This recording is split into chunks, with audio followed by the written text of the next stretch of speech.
So this is about the sound I was talking about in the last video.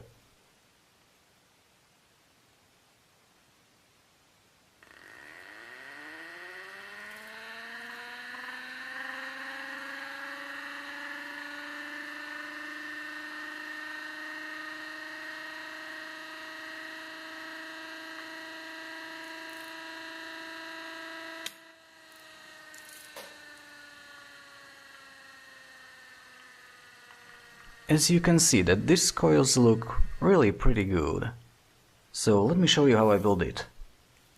So first of all I printed out the layout of the coil, then I drilled the holes in the board and screwed in some screws. These screws will be used as a guide for coil shape.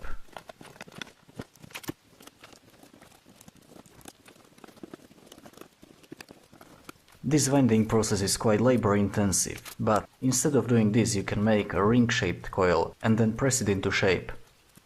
This simplifies the process to such an extent that you can make, say, 10 coils for 1 kilowatt motor in 1 hour.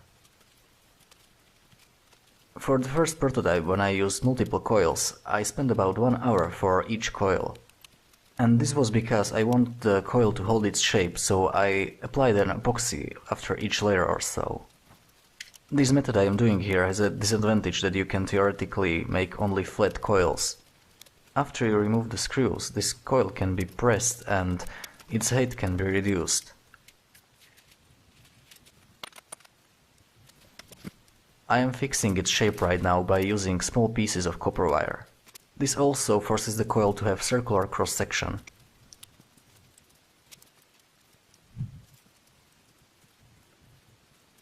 Next I make a mold with one side that is flat.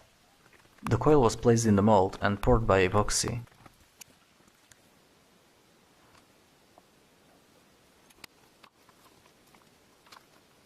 After pouring the epoxy I realized that it would be a good idea to have a hole in center for a shaft.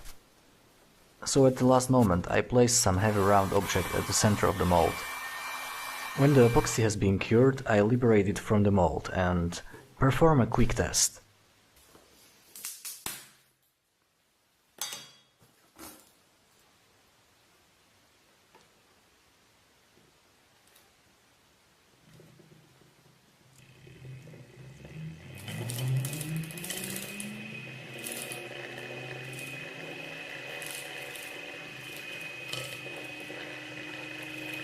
I found that the Hall effect sensor can work even from the other side of the coil.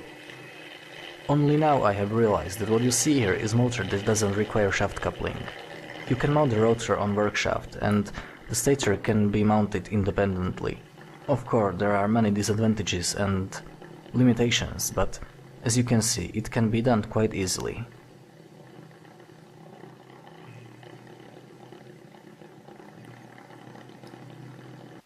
Now that I know that this coil works quite well, I can fix the bearing to the coil plate. To do so, I use the layout of the coil once again and lined it up with the coil that I have.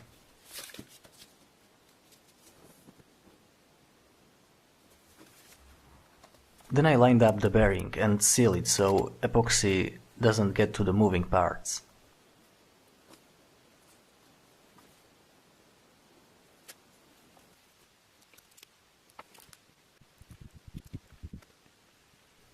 Once again I used epoxy to hold bearing in place. I also poured epoxy on the coil so it will not vibrate that much.